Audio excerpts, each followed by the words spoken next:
Salut și bine ați revenit pe canalul Plecați Departe. Suntem pe Valea Arieșului și ne îndreptăm spre Gârda de Sus. Suntem la cascada de la Șipote sau cascada Șipote, lângă Sălcioa, pe Valea Arieșului, și ne bucurăm de bogățiile pe care ni le-au adus ploile din ultima perioadă din amonte. Conservă, farfurie, dar nu întreagă, o baterie Megacell. Când am fost eu ultima dată la cascada Șipote, adică anul trecut, arăta un pic altfel. Primăria Sălcioa a făcut câteva modificări, a reamenajat puțin parcarea, a pus o inimioară din lemn, l-au așezat pe prietenul meu, domnul Isus, deasupra apei, ca apa să vină de sub picioarele lui. E un loc în care călătorul poate să se oprească, să ia o gură de apă, să se odihnească și să admire frumoasa cascadă de la Șipote.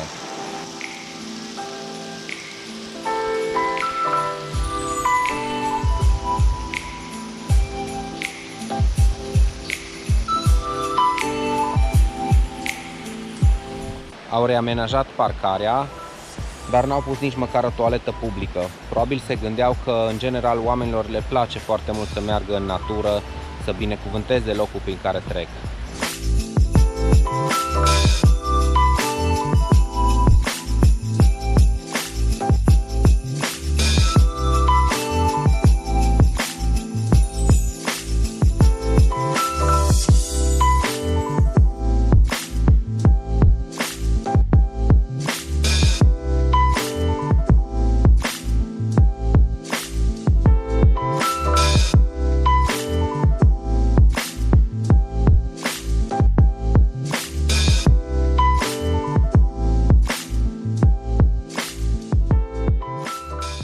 Înainte de toate vreau să vă invit să dați subscribe acestei pagini, să apăsați și butonul clopoțel, să primiți notificări pe mail în momentul în care postez filme noi și să nu uitați la sfârșit să scrieți într-un comentariu ce faceți voi cu gunoiul în momentul în care călătoriți. Sunt tare curios. Eu, spre exemplu, tot timpul îl adun, îl iau cu mine în mașină, în buzunar, în geantă și îl duc la un container de gunoi. Dar e atâta gunoi peste tot și nu-mi pot da seama ce face lumea cu gunoiul.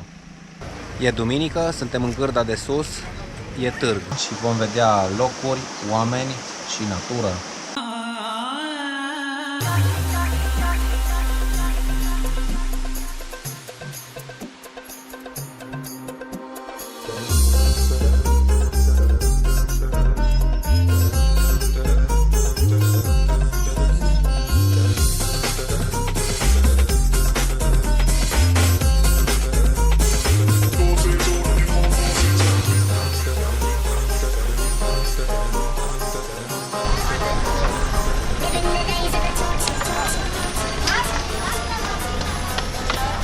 Când o scoate?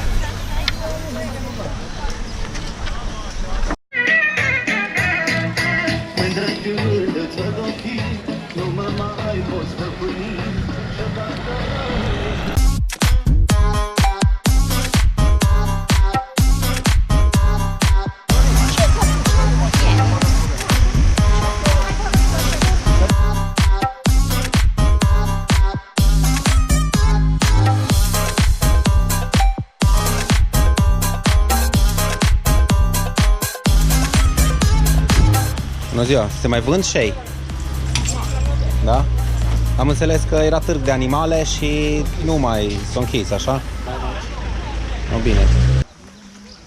Și una din asta. Silicon. Ori iese? Nu. Am luat un tel cu geai de plastic și stă și când îl pun în mămăligă, Să rămână. Nu-i acolo. rămâne mămăligă. Ați găsit ceva la târg? Am găsit, numai bani să avem. Aia. Problema e că nu prea sunt bani în zonă, că pădurea se dă la Sebeș. Corect. Sebeș, nu proprietarii. Trebuie să facem schimb cu nasturi atunci. Ce nasturi? Nu, zic pe nasturi, dacă nu mere pe bani, pe nasturi atunci. Ați vândut ceva azi? slab, da, Slab? Foarte slab. Dar de ce? Nu mai cumpără lumea. mai sunt bani, Nu mai lucrează oameni. nimeni. Nu mai lucrează nimeni?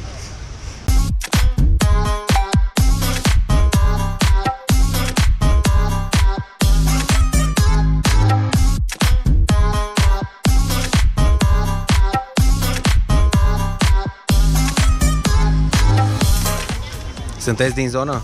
Da. De unde? De aici, din Gârda? Da. Cum a fost târgul azi?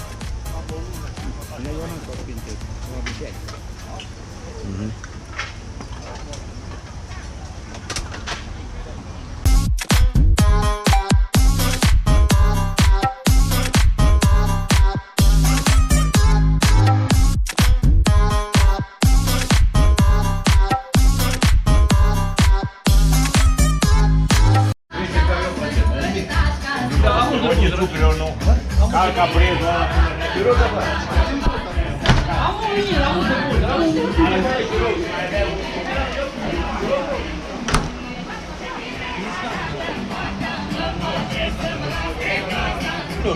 Na.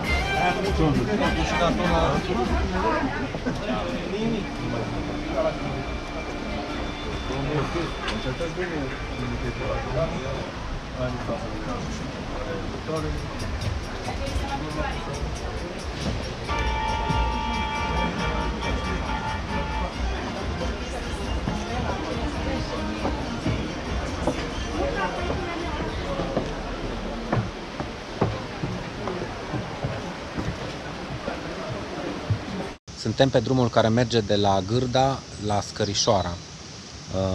Sunt două variante de a ajunge acolo, fie pe drumul din dreapta, mergând spre Poarta lui Ionele, o altă peșteră și apoi urcând sus pe platou, sau în stânga spre Casa de Piatră. Asta e un sat la 12 km de aici. Ruta clasică, cea care se făcea mai de mult înainte să fie accesibil cu mașina acest drum, era pe partea asta, pe partea stângă. Acum, fiind asfaltat sau betonat drumul, se poate merge într-un circuit. Pe oricare din părți, ajungi sus pe platou și cobor pe cealaltă parte. Haideți să vedem. Suntem la peștera Poarta lui Ionele, la intrarea în cheile Ordâncușei, care sunt în direcția aceea, urcarea spre Scărișoara.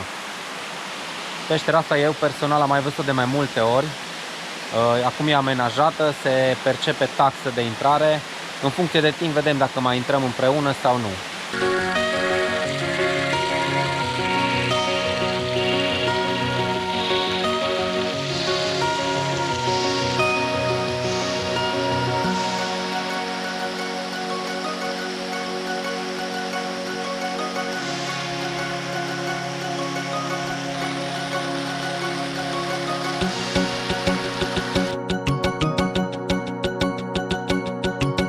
Cheile Ordâncușei se întind pe încă 3 km în sus de la peștera Poarta lui Ionele.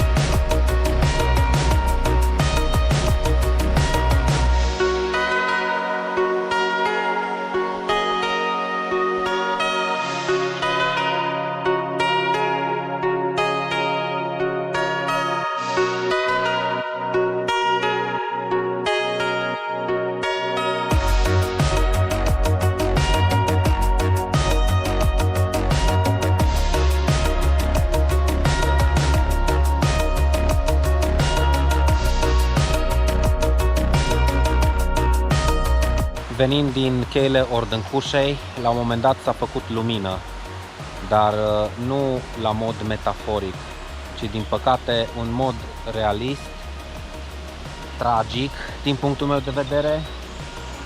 S-a început exploatarea pădurii. Anul trecut aici era pădure, dealul ăsta nu era gol.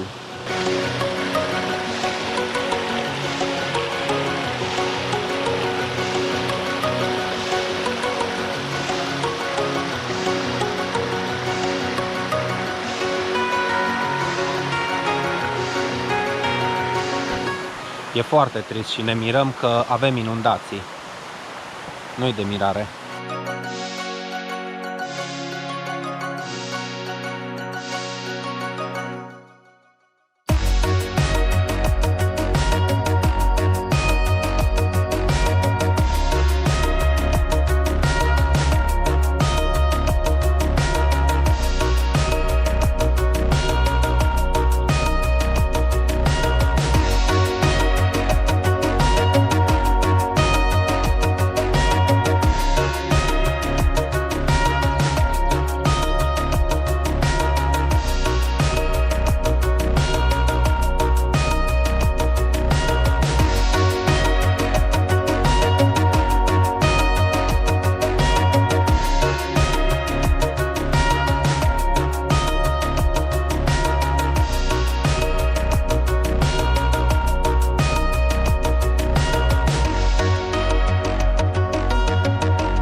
Revenim mâine pentru vizita peșterii Scărișoara.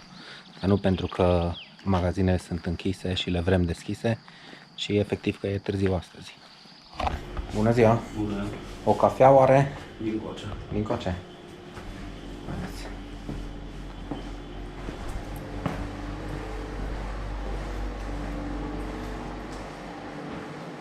Nu au fost probleme din cauza ploilor, nu? Nu au fost probleme din cauza ploilor, nu? Nu, nu.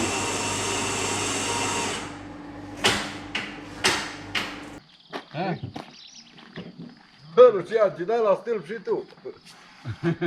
Va, nu faltă brânca ursului. Brânca ursului. Yeah. Băi, de la ei, ci că îmi crește pula, eu te fac o pula. Da, bă, Lucian, tu ai făcut alpinist și am nu mai te țin cursele să-i urci.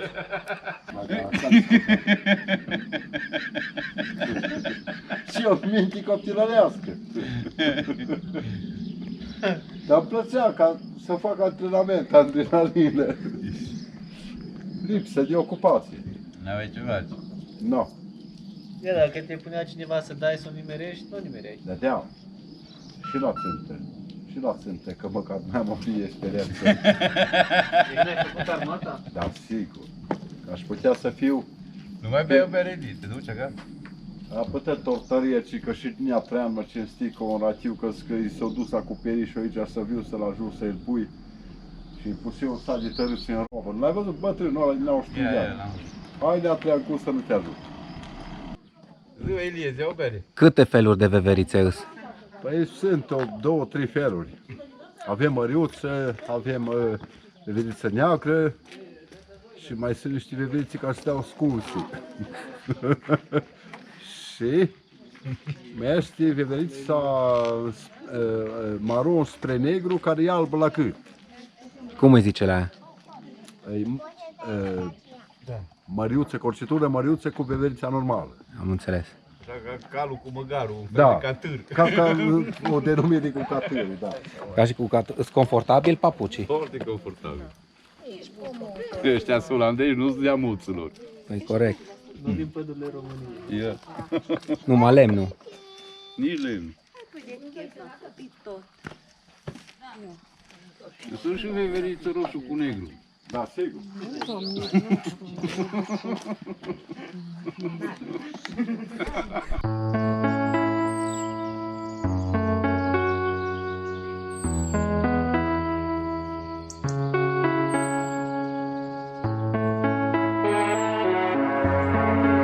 Am aflat de la oamenii de mai devreme de un loc pe care nu l-am mai văzut încă, dar pe care o să-l vizităm mâine. Osus Hrso. Seamănă cu altcineva cunoscut.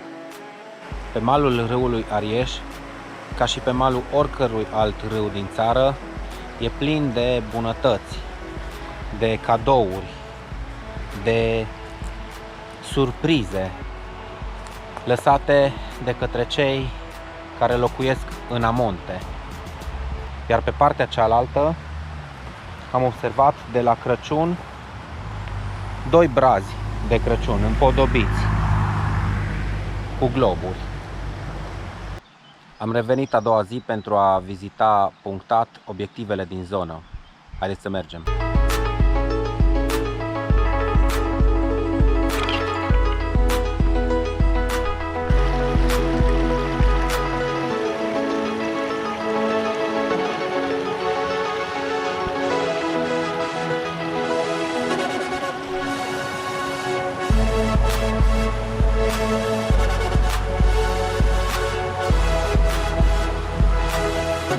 Suntem la izbucul Cotețul Dobreștilor. Nu știu cât de bine se aude din cauza zgomotului apei. Apa iese dintr-o peșteră sau galerie subterană, formând un sifon la ieșire. De aceea se numește izbuc.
Din păcate, pentru moment, podul este dezafectat.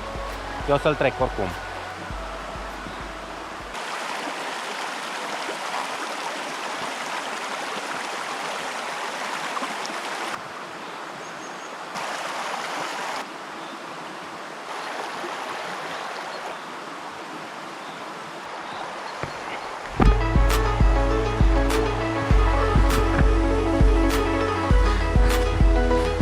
Am reușit cu emoții.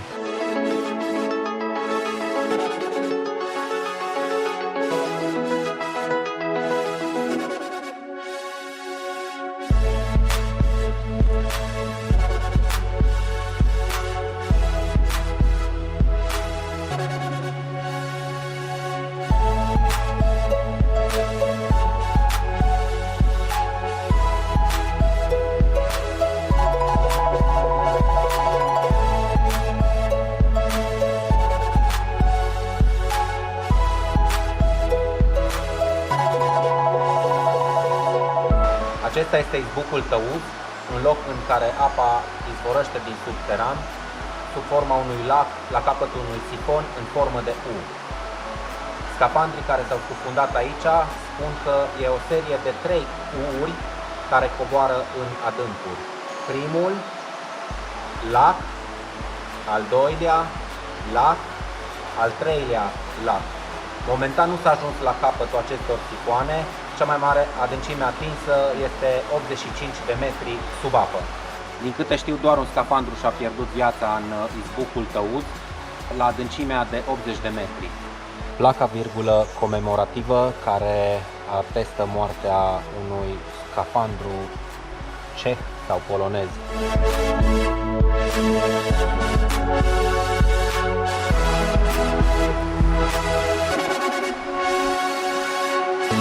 Apa care iese din izbucul Tăuz intră apoi în Gârda Siacă.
Suntem pe drumul spre Poiana Călineasa, locul de care ziceau cetățenii de aseară, ăia cu veverițele. Ce e destul de nasol e că o mare parte din pădure e tăiată, după cum se vede în depărtare.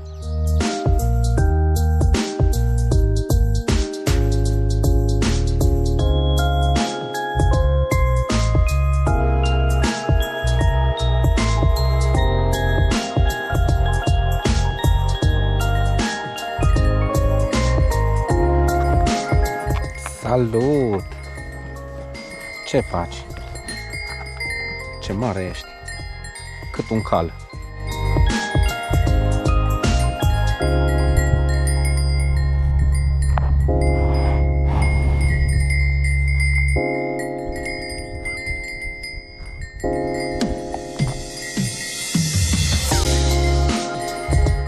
Bravo! Ești cu minte!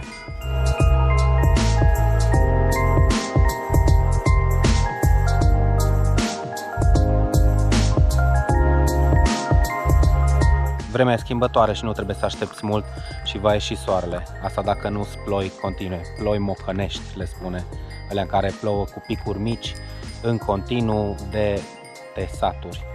Foarte liniște aici, nu se aud decât talângi de la cai sau vaci, ciripit de păsărele și undeva acolo o drujbă în vale.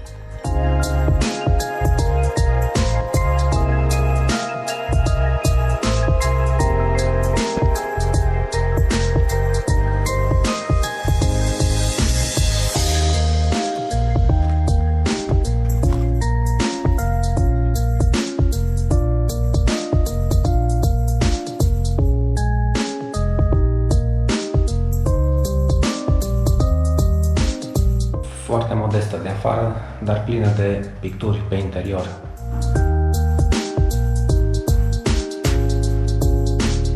Exact ce ziceam, 5 minute mai târziu și deja parcă e altă zi. Peste tot e însorit.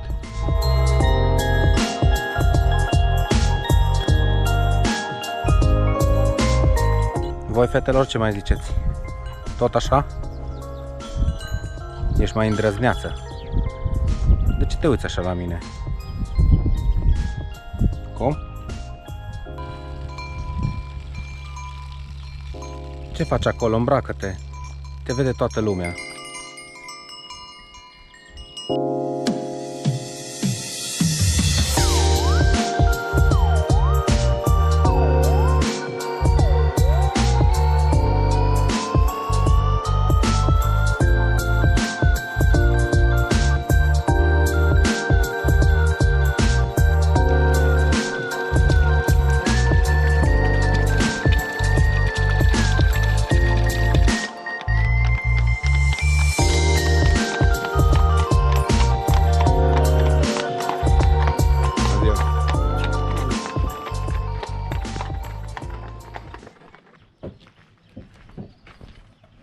Să rămână. Cât costă o plăcintă? 3 lei.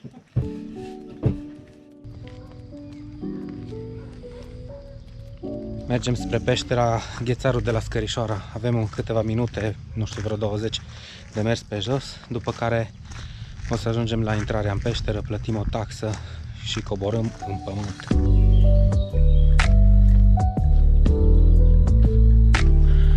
Multe mese goale, pentru că în timpul săptămânii, nu e weekend, nu e sezon. Cred că îți pline de vânzători în weekend.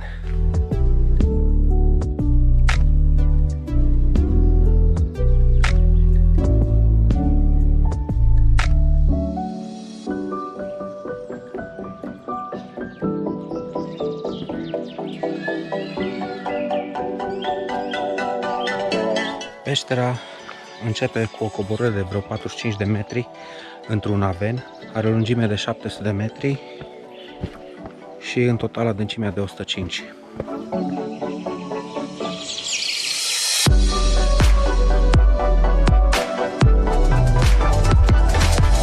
În interior, ghețarul sau blocul de gheață are o vechime de 3800 de ani, 22,5 metri grosime, iar volumul este de 100.000 de metri cubi.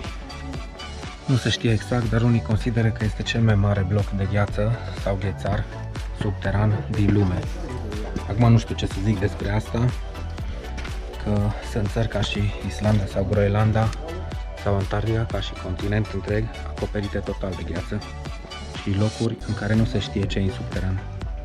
Jos temperatura este de 4 grade aproximativ.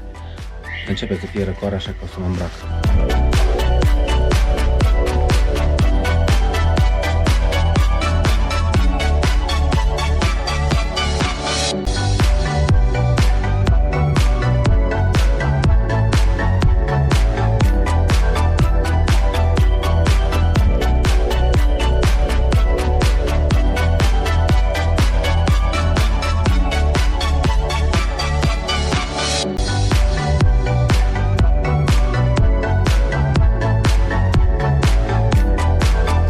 Acolo este rezervația mică, unde au acces doar speologii.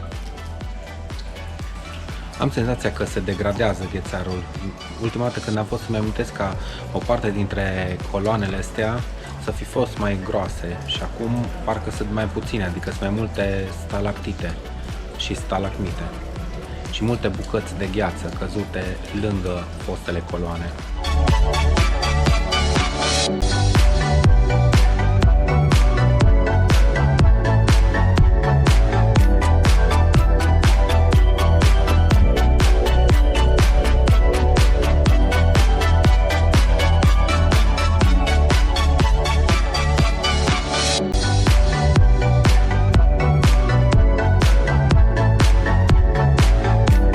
Să rămână. De soc aveți sirop? De păpădie, Bere? bere normal și n-apă.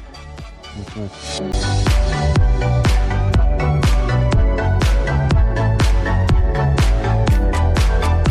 Vă spuneam mai devreme că e luni și suntem în extra sezon. Deci e foarte puțină lume, foarte puțin aglomerat pe aici. Dacă aveți ocazia, așa ar fi cel mai indicat să veniți. Altfel, străduța asta pe care coborâm de la peșteră e plină stânga-dreapta de diversi vânzători de nimicuri, chinezării, acareturi, rusisme și tot felul de obiecte de care n-au nicio legătură cu Scărișoara, cu muntele, cu natura. Mingi de plastic, jucării, chiuitoare, goarne, bucăți de pleu, lanțuri, etc. Lista continuă. E o listă lungă.